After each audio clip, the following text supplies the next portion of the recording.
Hey there, welcome back to the channel. Today we're diving into a common problem that many of us face when working in the terminal. You know how annoying it can be when you want to clear everything from the terminal window, including the current line, but the usual shortcuts just don't quite cut it. Well, fret not, because we have a solution for you. In this solution, we'll explore a couple of ways to tackle this problem.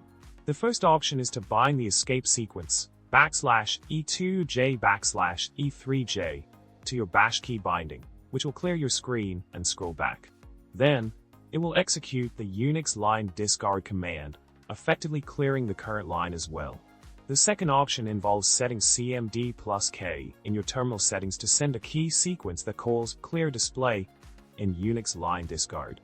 By inputting \E\cl\cu, you can achieve the desired results seamlessly. Solution aside, it's important to note that both methods are tailored specifically for the bash shell. Feel free to test them out and see which one works best for your workflow. Remember, practice makes perfect.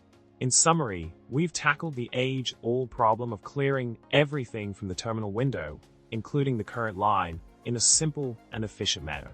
I hope you found the solution helpful and that it streamlines your terminal workflow. If you enjoyed this video, don't forget to like, subscribe, and leave a comment below. Until next time, happy coding!